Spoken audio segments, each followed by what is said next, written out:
Welcome to the Marketing Spotlight, where we share the career journeys of Michigan State University marketing alumni. I'm your host, Katie Sadler, and today with us, we have Steve Brieloff. Steve graduated from MSU in 2013 with a major in marketing. He's now the Director of Product Management for Expedia Group.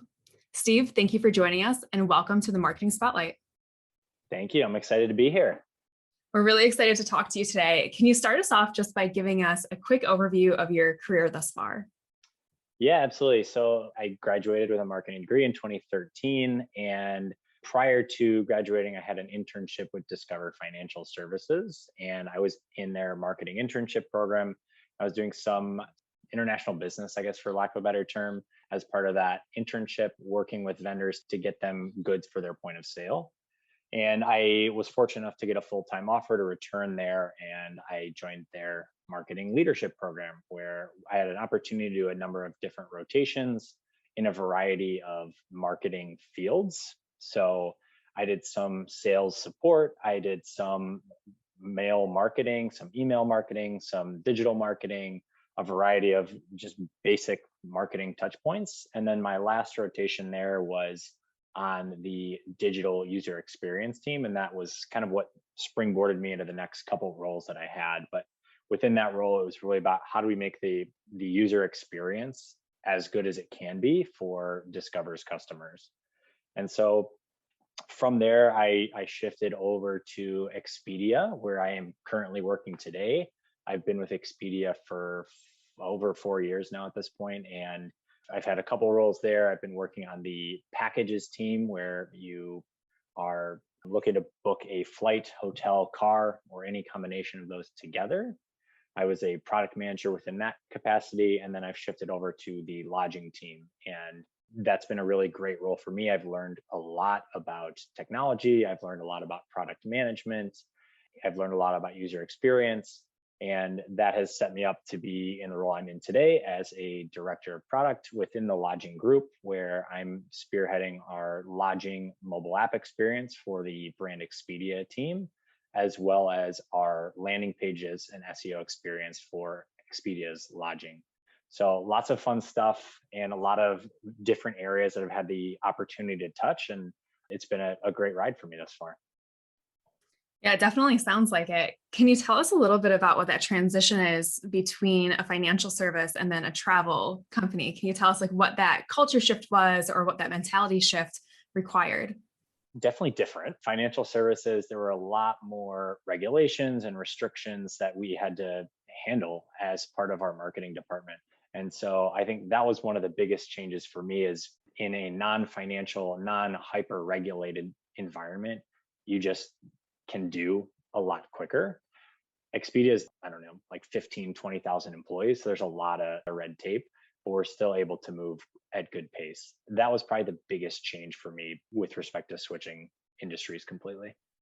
Yeah, that makes a lot of sense. And Expedia is huge. I didn't realize that 20,000 employees, that's ginormous. What would you say has been one of the highlights of your career so far at Expedia?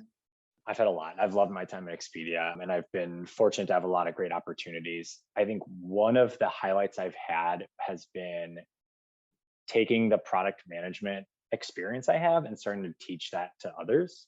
So I've really started to lean into that further the last couple of years, and very much enjoyed doing that and helping to change the culture through teaching others about product. And so one of the specific opportunities I had put together a curriculum around how to use some of our analytics tools to help the product team, the engineering team, UX team dive really deep into the customer experience, and was able to bring that to life. And I got the opportunity to travel to Seattle to share that with the team, to London and to India. It was really cool to, one, create that training, two, share it with a lot of people, and three, travel around the world in doing so. So all three of those pieces were really cool and very fulfilling for me. Yeah, it doesn't sound like there are any downsides to that No. project. And you're talking about consumer experiences, and I know that you're very passionate about consumer experiences. Can you tell us a little bit more about what it means to build strong consumer experiences and relevant consumer experiences, and how that impacts how you lead your marketing teams? For consumer experiences, I always think about, if I were the individual using this product or interfacing with this website, what would I want to do and how would I want to be treated? I think having that empathy and being able to put yourself in the shoes of that end user is really the cornerstone for my team and peers. I think if you are someone who's considering product management, especially, I'm certain that this is relevant for other areas within the marketing field as well, as empathy is critical. And you have to be able to really think deeply about how others are going to perceive this, in what ways they're going to use it, what challenges they're going to face. Those are key pieces to help to build the best customer experience that you can, to make sure that you know what others are thinking, how they might perceive things.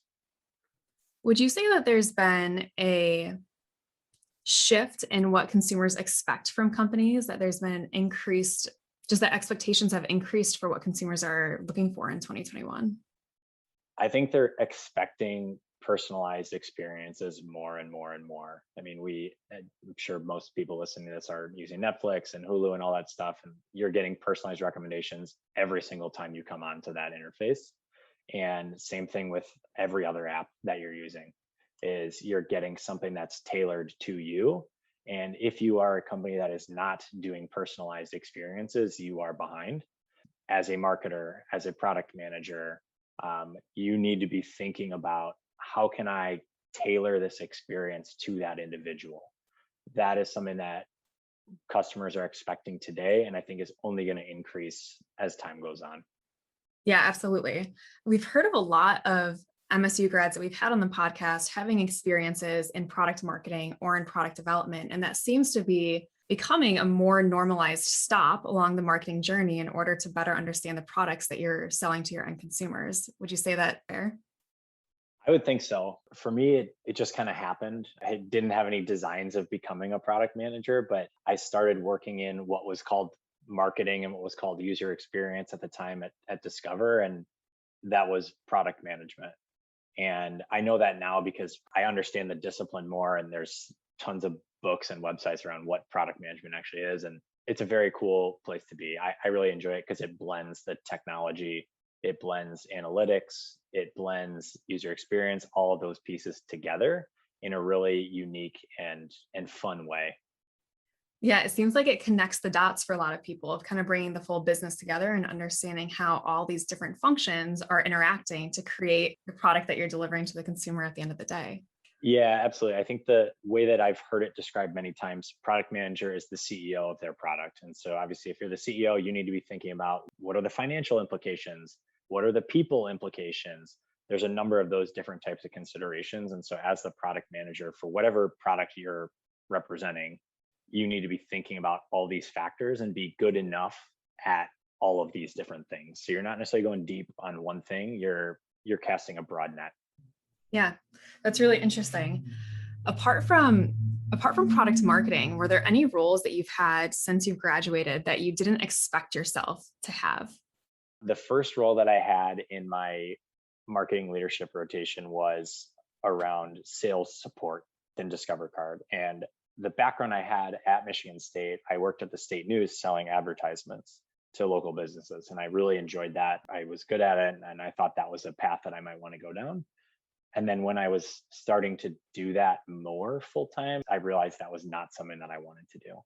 So that was not one that necessarily surprised me, but it was one that I learned that was not a route that I wanted to go down. Those end up being almost as important, I think, as the roles that you find out that you really like, because it teaches you what guardrails to stay within for what you're going to be passionate about in your career. Exactly. Yeah, I think that was a key turning point for me, I suppose. If I hadn't have gotten that role first, I may have gone down a completely different route, and we may not be having this conversation today. Who knows? And Steve, in addition to all of the accomplishments you've had between Discover and Expedia, you're also no stranger to the side hustle. I think side hustles are becoming a little bit more commonplace, and you've done a couple of them. So Yep. Can you tell us about some of the passion projects you've worked on outside of your day job? It's always been something that has been of interest to me, and I've kicked around a lot of these since I graduated. But I think the ones that have seen the light of day, I created a card game over the pandemic the last year. It's called That's My Sunday.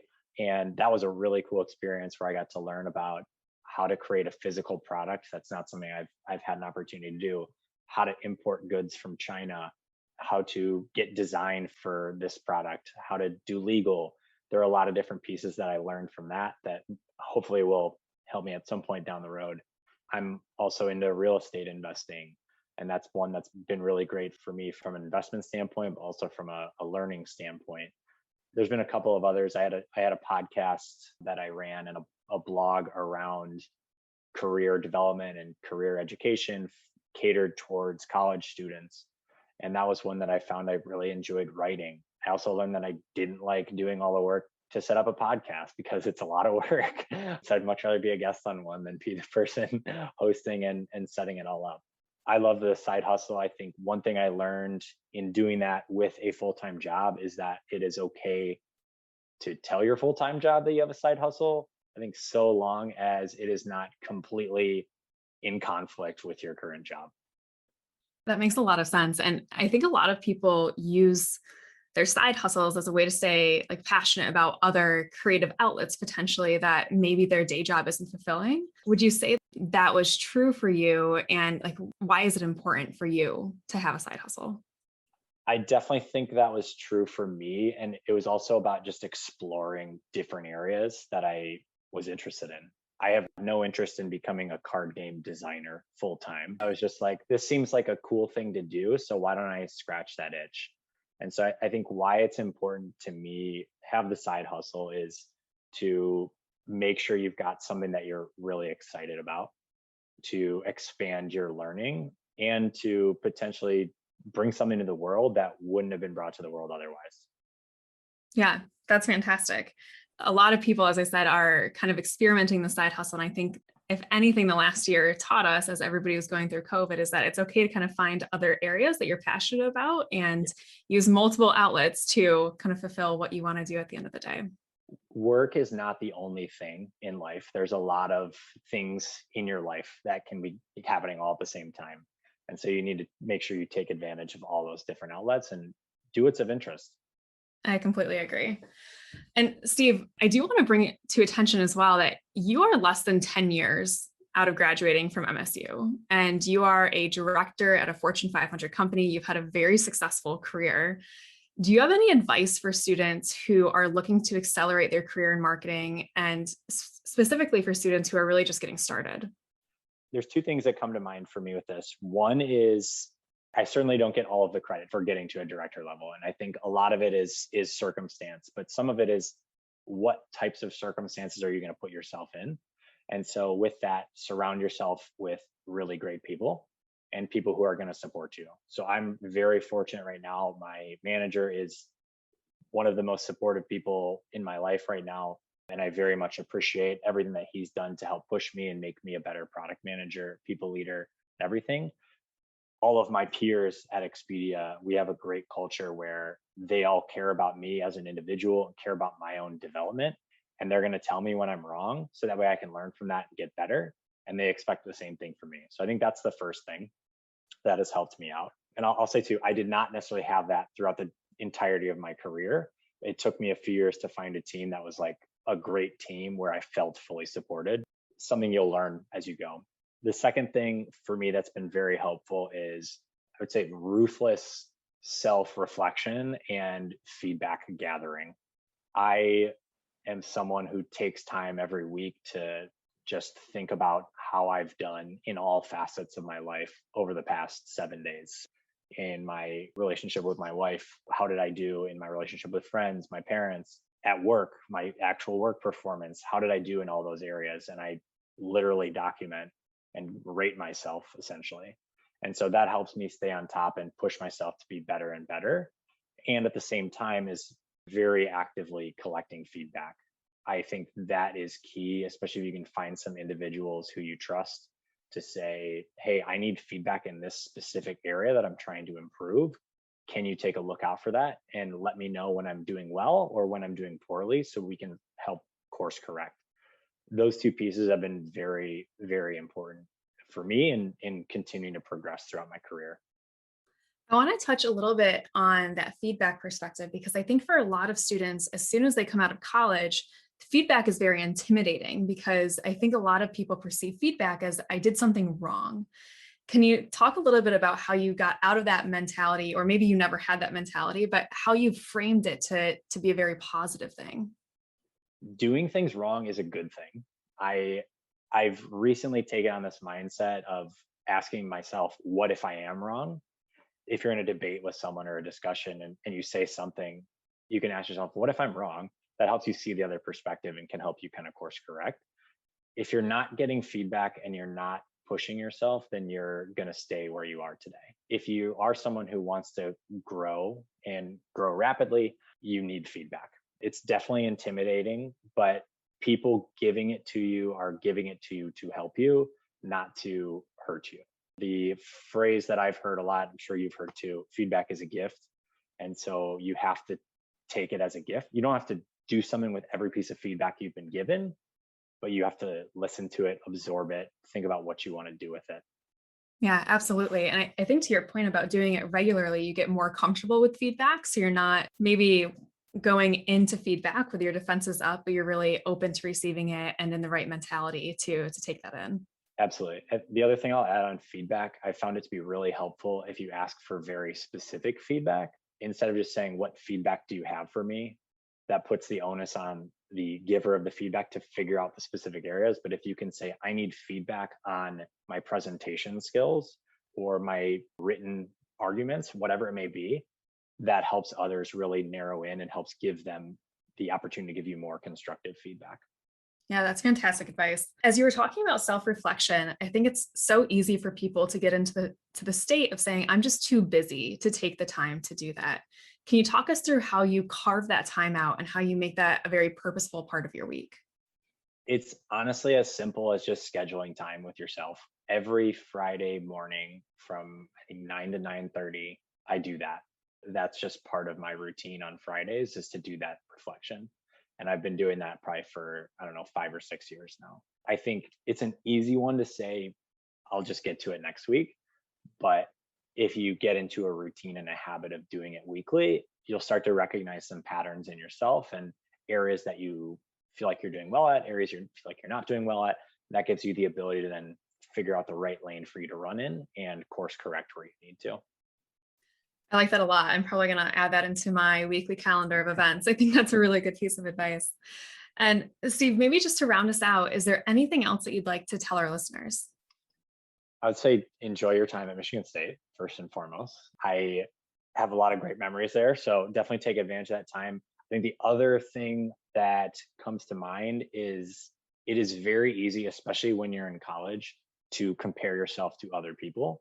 And so when you're a freshman, there's a lot of other freshmen that you can see and judge, and you're all in the same classes. It's easy to see who's getting A's, who's not getting A's, all that stuff. It's very easy to do that when you first start your career as well. Like who's meeting with the VP, who's not meeting with the VP, who gets promoted first, who doesn't. None of that stuff matters. It's all about what's best for you. Don't worry about what other people are doing. Worry about what you're doing, and that will make a big difference for you. That was something that I had a hard time with the first couple of years in my career. And once I realized that, I was like, who cares what these other people are doing? Let me just do my thing, figure out what's best for me. And since then, it's made a world of difference for me mentally as well as in my career.